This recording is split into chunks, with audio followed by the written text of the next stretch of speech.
My buddy the squirrel. Oh. I guess he's not going to go back. He's thinking, does he need some more?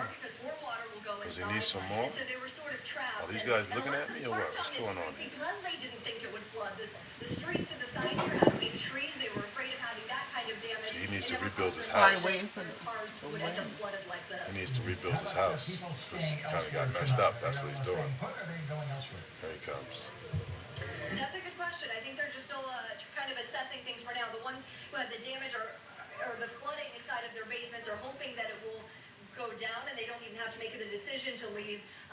But I think that a lot of them are realizing they're going to have to stay behind and do cleanup. A lot of them also have to go back to work tomorrow. We were talking to a gentleman in this home back here. He works for the MTA fixing trains. So you know he's going to have a lot of work to do, and he knows he's going in tomorrow. So his home is going to have to come second when it comes to doing repairs. And Marcy, you know, you have a nice crowd behind you, all staying on the edge, not to get their feet wet, but it seems like quite a few with smiles. So is there a sense of relief that, you know, their homes aren't damaged, that it's not worse than what they might have thought that could have happened?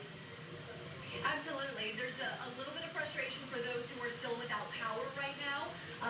Those people are in their homes calling Con Ed. The people who are out here are the ones who have no damage, and there is a sense of relief. And I think more than anything, they're just really surprised by what they're seeing. So a lot of them have been out here with their cameras all morning, and we've actually seen a lot of people driving on Brookville Boulevard. There's been quite a bit of traffic, and this is not a high traffic area normally, but people coming by to see the damage, slowing down, taking pictures.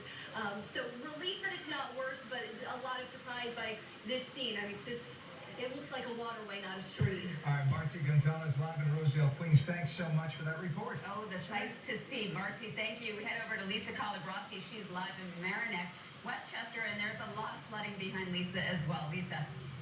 Absolutely, Lauren. If you take a look, we're seeing he's actually a member of the fire rescue unit, so it's okay that he's walking through these floodwaters. But you can see how high they are, and he said they've actually had about between 10 and 15 water rescues on the other side. There's all parts of Mamaroneck that are flooded. Mamaroneck Avenue is flooded along with a lot of these side streets. This is the intersection of First and Berry and Jefferson. This is a common flood area because we're so close to the Mamaroneck River, but you can just see how deep that is by watching him walk. You can see all the people on the other side. Some people, most of the people like in this neighborhood, this immediate section where we are, evacuated except for 2 people. We can get that show, Other people on some of the less flood-prone areas might have been a little surprised by how much water they got, and they did not evacuate. So he said he did about between 10 and 15.